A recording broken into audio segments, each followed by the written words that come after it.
தட்டி தடுமாறி கொண்டு இருக்கிறதே, பரத்திலிருந்து எனக்கு ஒத்தாசை வரும் என்று முழங்கால் படியிட்டு நான் ஜெபித்து காத்து கொண்டு இருக்கிறேனே என்று நீங்கள் புலம்பாதிருங்கள். உங்கள் புலம்பல்கள் எப்போதோ கர்த்தருடைய சமூகத்தில் எட்டப்பட்டாயிற்று. ஆனாலும் ஏற்ற சமயம் வரப்போகிறது. தேவன் உங்களுக்கு ஆசீர்வாதத்தை கொடுக்க போகிறார். அவருடைய மகிமை உங்களை மூடப் போகிறது. கர்த்தருடைய மகா பெரிய ஆசீர்வாதத்தை பெற்ற ஒரு தலைமுறையாய் தேவன் உங்களை முன்குறித்து வைத்திருக்கிறார். சோர்ந்து போகாதிருங்க. என் தரிசனத்தை கர்த்தர் நிச்சயம் நிறைவேற்றுவார். ஆமென்.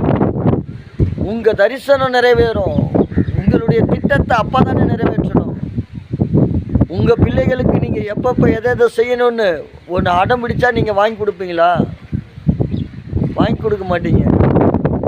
அந்த நேரத்தில் அந்த பிள்ளைக்கு அது ஆபத்து வரும்னு தெரிஞ்சு நீங்கள் வாங்கி கொடுக்கவே மாட்டீங்க. அது போல தான் நம்ம தெய்வம் உங்களையும் என்னையை விட 1000 லட்சம் மடங்கு அதிகமாய் நம்மை நேசிக்கிறார். அதனால தான் எப்போ எதை கொடுக்கணுமோ ஏற்ற காலத்தில் ஏற்ற உயர்வை கொடுத்து உங்களை ஆசீர்வதிப்பார். தாமதமாகுதா ஸ்தோத்திரம் பண்ணுங்க. இன்னும் தாமதமாகுதா கம்பீரித்து பாடுங்க. இன்னும் உங்கள் ஜெபம் தாமதமாகி கொண்டே இருக்கிறதா?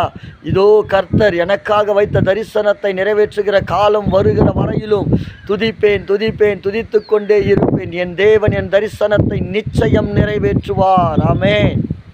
நிச்சயமாக உங்கள் தரிசனம் நிறைவேறும். தாமதிக்குதா? காத்திருங்க. இந்த ஓய்வு நாளில் உங்கள் காத்திருப்பு கர்த்தருடைய ஆசீர்வாதத்தை பெறுவதற்கு ஒரு திறவுகோலாய் மாறும். God bless you.